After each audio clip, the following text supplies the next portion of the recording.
નમસ્કાર મિત્રો, આપ સૌનું સ્વાગત છે આપણી યુટ્યુબ ચેનલ પર ઇન્ફોર્મેશન ઓફ ગુજરાત પર અને મારું નામ છે રેહાન જુનેજા.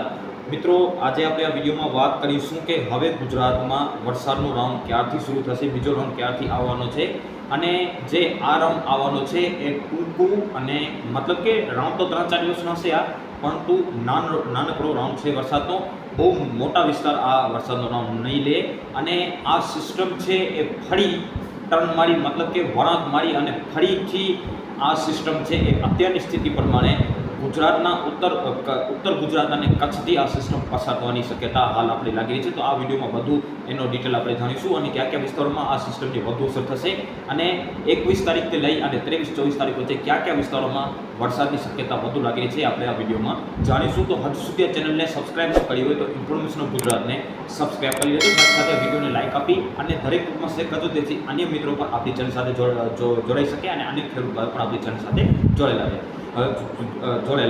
તો સૌથી પહેલાં વરસાદના જે આ રાઉન્ડ આવ્યો હતો એની વાત કરીએ તો આ રાઉન્ડ છે એ પહેલો રાઉન્ડ હતો અને ભાવનગર અને બોટાદમાં રીતસરનું મેઘતાંડવ થયો હતો. અનેક વિસ્તારોમાં 10થી લઈ અને 15 ઇંચ સુધીના વરસાદ જોવા મળ્યા હતા. ભાવનગરના અમુક ભાગોમાં રીતસરનું તોડી મરોડી નાખ્યું હતું, રીતસરનું મેઘતાંડવ જોવા મળ્યું હતું અને અનેક વિસ્તારોમાં આંકડા છે એ 10 ઇંચ ઉપર આવ્યા હતા અને એની સાથે સાથે જો બોટાદ છે એમાં પણ ભારે તારાજીના દ્રશ્યો સામે આવતા, મતલબ કે રીતસરનું ત્યાં પર ગમનોડી નાખ્યું હતું અને રીતસરનો મેઘતાંડવ થયો હતો. મેઘતાંડવ કોને કહેવાય એ પણ આપણે આ વિડીયોમાં જાણીએ. તો મેઘતાંડવ ક્યારે થાય જ્યારે 10 ઇંચથી ઉપર આંકડા આવે વરસાદના ત્યારે એને મેઘતાંડવમાં કરવામાં આવે છે. મતલબ કે 10-12 ઇંચ સુધીના વરસાદ થાય અને એની ઉપર જે વરસાદ થાય એને પછી મેઘતાંડવમાં બદલવામાં આવે છે. તો આ ભાવનગર અને અમરેલી છે એ આ રાઉન્ડમાં સૌથી વધારે ટાર્ગેટમાં રહ્યા હતા અને આ વિસ્તારોને રીતસરનું ગમરોડી નાખ્યું હતું અને એની સાથે સાથે બાકી વિસ્તારોમાં પણ સારામાં સારા વરસાદ જોવા મળ્યા, વાવણીલાયક વરસાદ જોવા મળ્યા. પોરબંદરના અમુક ભાગો સાથે સાથે દ્વારકાના અમુક ભાગો છે ત્યાં હજુ પણ વાવણી બાકી છે. તો અહીંયા પણ કાંઈ ટેન્શન જેવું છે નહીં, કારણ કે અહીંયા ઓછા વરસાદ છે એટલા માટે સારું છે. તમને ખબર છે કે પાછલા 3-4 વર્ષથી પશ્ચિમ સૌરાષ્ટ્ર છે એ અતિવૃષ્ટિનો ભોગ બની રહ્યો છે. મતલબ કે જે જામનગર છે, દ્વારકા છે અને પોરબંદરના અમુક ભાગોની સાથે સાથે દક્ષિણ સૌરાષ્ટ્રના જે ગીર સોમનાથ અને જૂનાગઢ જેવા વિસ્તારો છે ત્યાં પાછલા 3-4 વર્ષથી અતિવૃષ્ટિનો માહોલ બનતો હોય છે. મતલબ કે 20-25 ઇંચ સુધીના વરસાદ છે એ 2થી લઈ અને 3 દિવસમાં જોવા મળે છે. એવા 3-4 વર્ષથી જોવા મળે છે. મતલબ કે હવે પશ્ચિમ સૌરાષ્ટ્ર છે એ અતિવૃષ્ટિનો ભોગ બની રહ્યો છે. તો એના માટે સારી ખબર આ છે કે ભલે વાવણી નથી થઈ પણ એના માટે સારા વરસાદ છે. મતલબ કે અત્યારની સ્થિતિ પર અત્યારે જે ઓછા વરસાદ થયા છે એક ફાયદો છે, કારણ કે જુલાઈમાં ત્યાં ફરી એક અતિવૃષ્ટિનો માહોલ થાય એવી શક્યતા હાલ આપણે માની રહ્યા છે. તો આ પ્રમાણે આ રાઉન્ડમાં આપણે જ્યાં શક્યતા વ્યક્ત કરી ત્યાં વિસ્તારમાં વરસાદ છે અને હજી પણ આપણી આગાહી ચાલુ છે. એની ઉપર આપણે હજુ ડિસેમ્બરથી 22 તારીખ સુધી આ આગાહી આપણી ચાલુ છે. ભલે 21 તારીખથી નવો રાઉન્ડ આવશે પરંતુ આપણે કહી દીધો છે એના ઉપર હવે આપણે ન ફરીએ. આ તારીખ આપણી જારી જ રહેશે. મતલબ ભલે 21 તારીખથી બીજો રાઉન્ડ શરૂ થશે પણ આપણી જે 22 તારીખ સુધી આગાહી હતી એ ચાલુ જ રહેવાની છે. હવે નવા રાઉન્ડની વાત કરીએ તો અત્યારની સ્થિતિ પ્રમાણે આ સિસ્ટમ જે મુંબઈ પાસે હતી અરબી સીમાથી એ સૌરાષ્ટ્ર ઉપર આવી, ભાવનગર અને બોટાદમાં રીતસરનું મેઘતાંડવ કર્યું અને પછી આ સિસ્ટમ પૂર્વ ગુજરાતના ભાગોથી લઈ ઉત્તર ગુજરાતથી લઈ રાજસ્થાનને અત્યારે આ સિસ્ટમ છે એ એમપીના ઉત્તર ભાગો અને એની સાથે જે પૂર્વ રાજસ્થાનના ભાગો છે ત્યાં આ સિસ્ટમ સ્થિર છે અને એક વેલમાર્ક લો પ્રેશર અત્યારે ઝારખંડના ભાગો ઉપર છે.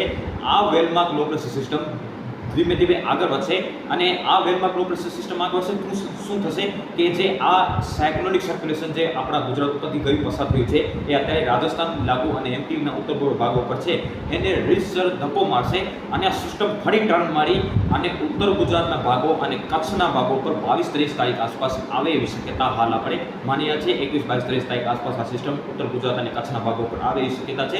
સિસ્ટમ કમજોર હશે એટલા માટે વધારે વિસ્તાર અત્યારની સ્થિતિ પ્રમાણે ન લેશે વરસાદ, પરંતુ કેટલી ફરીથી મજબૂત થાય અને જો વધારે નીચે આવે તો આ પરિણામે દક્ષિણ સૌરાષ્ટ્રની સાથે સાથે દક્ષિણ ગુજરાતમાં પણ ભારે વરસાદ થાય. તો આ તો આપણે વિડીયોના એન્ડમાં વાત કરીશું. પહેલાં સિસ્ટમની વાત કરીએ તો જે આ વેલમાર્ક લો પ્રેશર સિસ્ટમ છે અત્યારે ઝારખંડના ભાગો પર બની છે. આ સિસ્ટમ જ્યારે ધીરે ધીરે ઉત્તર પ્રદેશના ભાગો તરફ આગળ વધશે, ઉત્તર પ્રદેશના ભાગો તરફ, તો આ જે સાયક્લોનિક સર્ક્યુલેશન છે આપણા ગુજરાત ઉપરથી પસાર થયું અને અત્યારે જે રાજસ્થાનના પૂર્વ ભાગો અને ઉત્તર પૂર્વ ઇન્ડિયાના ભાગો પર બની છે એને ધક્કો મારશે અને સિસ્ટમ ફરી ટર્ન મારી અથવા પાછળ આવી સિસ્ટમ થોડી રિટર્ન મારી અને આ સિસ્ટમ પાછો ઉત્તર ગુજરાત અને કચ્છના ભાગો પર આવી શકે છે. તો આ પરિણામે આવતીકાલથી જ મતલબ કે 21 તારીખથી જ વરસાદના વિસ્તારોમાં આંશિક વધારો થશે અને પહેલા શરૂઆત છે એ ઉત્તર ગુજરાત અને જે રાજસ્થાન બોર્ડર કાંઠાવાળા વિસ્તારો છે ત્યાંથી થઈ શકે છે અને ત્યાં કાલે છૂટો છવાયો હળવો મધ્યમ વરસાદની શરૂઆત થઈ શક્યતા લાગી રહી છે. એકંદર વિસ્તારોમાં ક્યાંક ક્યાંક સારા વરસાદ પાવની લાયક જોવા મળી શક્યતા આપણે હાલ માની રહ્યા છે અને ત્યારબાદ આ સિસ્ટમ છે એ વધુ આગળ આવી અને આ સિસ્ટમ છે એ કચ્છ ઉપર આવે એવી શક્યતા હાલ આપણે માની રહ્યા છે. 22, 23, 24 તારીખ આસપાસ આ કચ્છ ઉપર રહે એવી શક્યતા હાલ આપણે લાગી રહી છે. કચ્છ ઉપરથી પસાર થઈ અને આર્ગેન્સીમાં જશે. તો આના પરિણામે જો આવું થાય તો કચ્છના ભાગોમાં પણ સારામાં સારા જે વાવણી લાયક વરસાદ છે, ઉત્તર કચ્છના ભાગો જ્યાં આજુ પર વાવણીગ્રસ્ત વિસ્તાર છે ત્યાં પણ વાવણી લાયક વરસાદ થઈ જશે અને સારામાં સારા વરસાદ થાય જો આ પ્રમાણે રહે તો આ પ્રમાણે જો ટ્રેક રહેશે તો આ પરિણામે સૌરાષ્ટ્ર અને દક્ષિણ ગુજરાતમાં કોઈ ખાસ ફાયદો થવાનો નથી. છૂટાછવાયા આવા ભારે ઝાપટા છે એ ચાલુ રહેશે.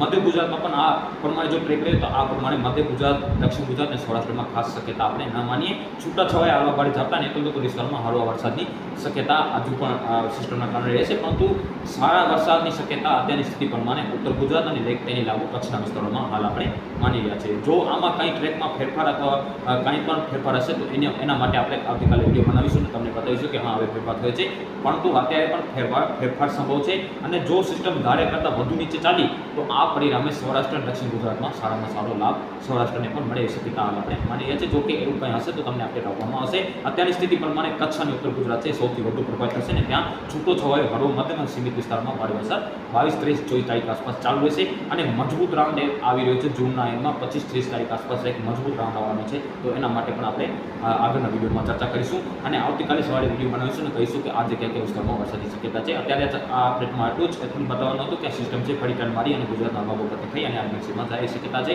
તો ગુજરાત અને કચ્છના ભાગોથી. તો અત્યારની સ્થિતિ પ્રમાણે ઉત્તર ગુજરાત અને કચ્છમાં થોડું વધુ લાભ મળે શક્યતા હાલ આપણે માની રહ્યા છીએ. એમાં કોઈ પણ ફેરફાર, કોઈ જાતનો ફેરફાર હશે તો આવતીકાલે અપડેટ આપવામાં આવશે. આભાર.